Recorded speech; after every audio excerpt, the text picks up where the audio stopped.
As I was making my cup of tea, I picked this mug and I immediately had a memory of when I bought it.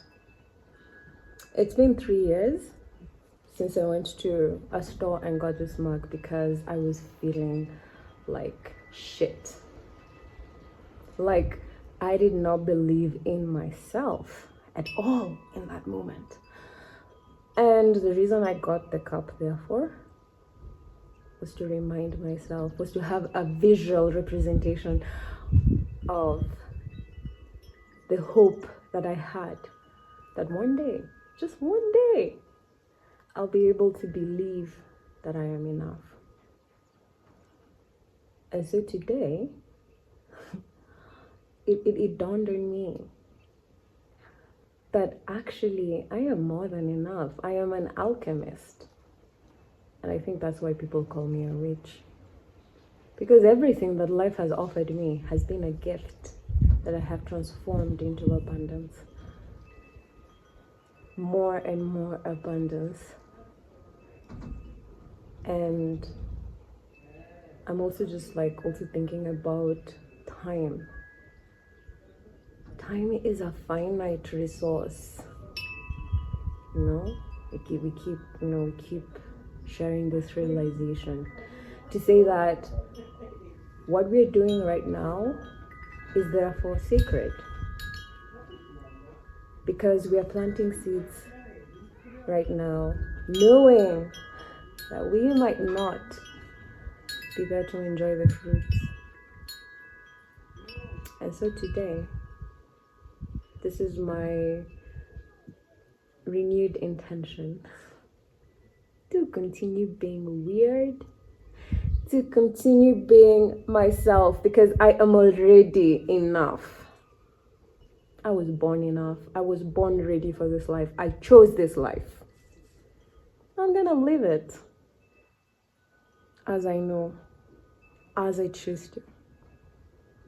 I'm gonna bring others along with me, because we all need help sometimes to remember who we are. We were born knowing who we were, but life just has a way of, scraping that. So, here's to an abundant day. May all of the universe's goodness come to you, and may you also be able to share it with others.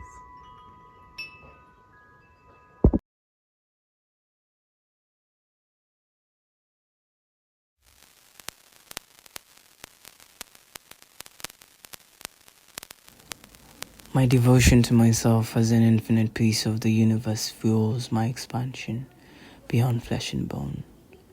Everything I know about love is a quest for spaciousness. From my childhood memories of love, turning pain into a practice of love is an act of self-salvation. I am not a passive participant in the creation of the realities I experience, for I am not living my life in the hopes of finding the lost loves of my childhood and adulthood. No, I embody the flames of love that burn away consistently the doubts of a wounded mind. I become love so that I could deepen the devotion I already have to myself. How could I attempt to show love to others if I do not remember what it felt like?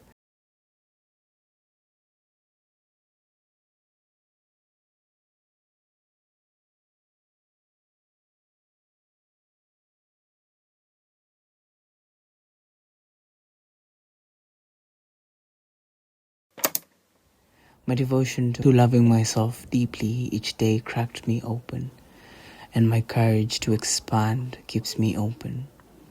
I had to learn how to love what I see, gentleness and softness that allows vulnerability to grow in me. To the abundant wilderness of roses, Moaridi, a term that denotes a practice of elevating the ordinary and monotonous act in my day-to-day to the sacred. It is the process of deepening my devotion to loving myself and keeping myself open to life, always expanding. And like the rose bush, Maridi, I am grounded in the knowledge of my beauty and strength across time and space. My self-devotion to Maridi is turning away from the familiarity of self-sacrifice. I release the heavy old ways and receive light-hearted gentleness, for I am to continue expanding in my journey of meeting myself each day with vulnerability, courage, radical hope, and unburdenedness. My practice of love is a daily devotion to myself. I remember all the ways in which I embody the truth inside me, softly, gently, brightly.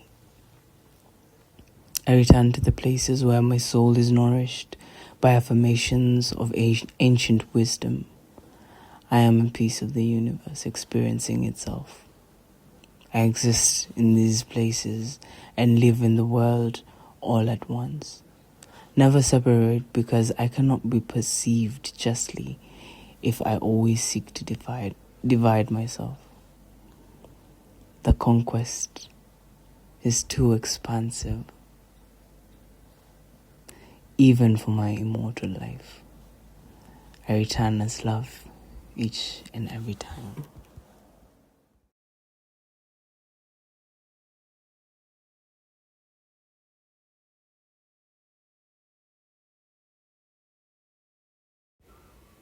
We have come to the realization that we have the agency to write our thoughts about this topic that has perplexed us for so long.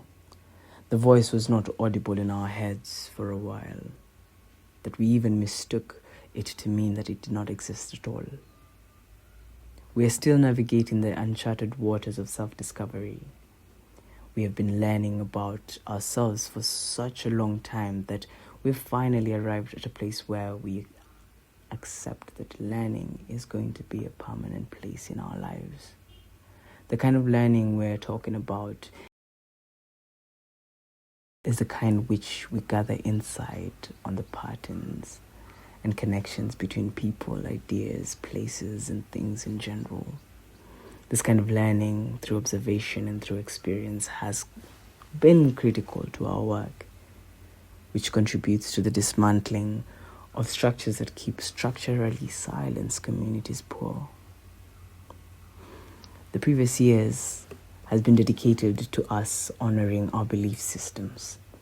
During this time, we have heeded the call to expand our comfort zones in many areas, for example, in our spirituality, our understanding of sexuality, parenting, career growth, to name a few. These are the popular places that we keep going back to for answers. There's something about holding onto an image or an institution, or even a public figure, and then you finally meet them in real person behind the scenes. Even though the meeting had been rehearsed before, it is humbling to say the very least. Our mind's gardens have evolved from an empty, desolate lot to a quiet and calm space with flowers, plants, and creatures. They are the pollinators of the dreams we carry, built with memories of people we have encountered along the way, a whole ecosystem.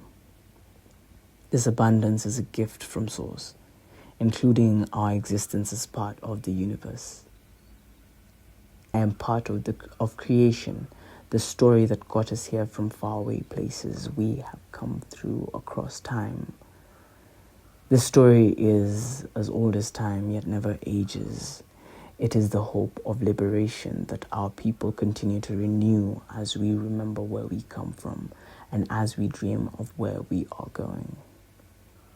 We are the voice that speaks with silence and the eyes that see in the shadows of the reflections we cast when we are out in the open. We cannot find the words to fully describe the fullness of our being as children of time.